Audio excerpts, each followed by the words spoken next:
Келесі практикалық дағдымыз көрсететін ол кеуде клеткасының пальпациясы. Кеуде клеткасының пальпациясы арқылы кеуде клеткасының 3 түрлі қасиетін анықтай аламыз. Ол кеуде клеткасындағы ауырсынудың бар жоқтығын, кеуде клеткасының серпімділігін және дауыс дірілін анықтауға болады. Пальпация жасаған кезде пациент отырады немесе тұрып жасауға болады.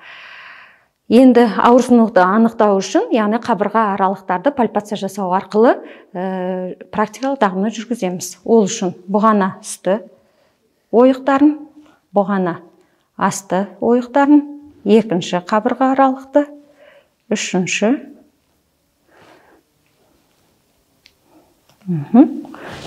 Қолыңды желкеге қоямыз.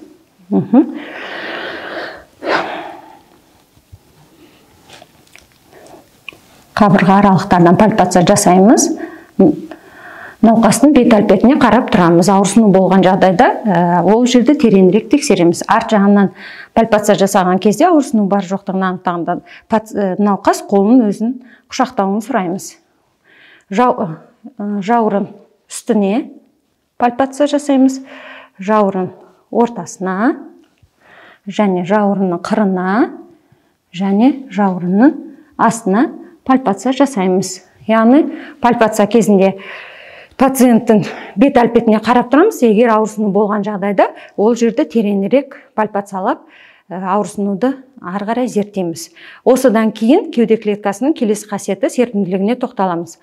Серпімділігін анықтау үшін біз екі қолмен жүргіземіз. Алақанымыздың осы бөлігі арқылы жүргізіледі. Ол үшін алдыңғы жағынан төс, артқы жағынан жауырынның ортасына қойып, ішке қарай 2 немесе 3 рет басып көреміз. Қалыпты жағдайда кеуде клеткасы серпімді болған жағдайда 2-3 сантиметрге ішке қарай кіріп, қайтадан қалпына келеді. Осыдан кейін бүйірден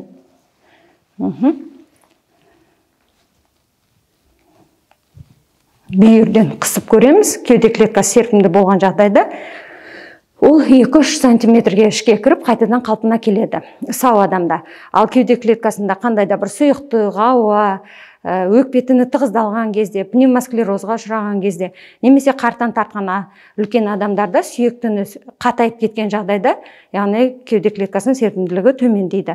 Осыдан кейін үшінші қасиеті ол дауыс дірілін анықтау. Дауыс дірілін анықтау үшін оны екі қолмен жүргіземіз. Пациентке Р әрпі бар сөздерді айтқызамыз. 44, 33. 33. 33. 33. Хорошо. Жақсы. Қолымызды. Так. 33. 33. 33. 33. Жақсы. Қалыпты жағдайда дауыс дірілі сақталған.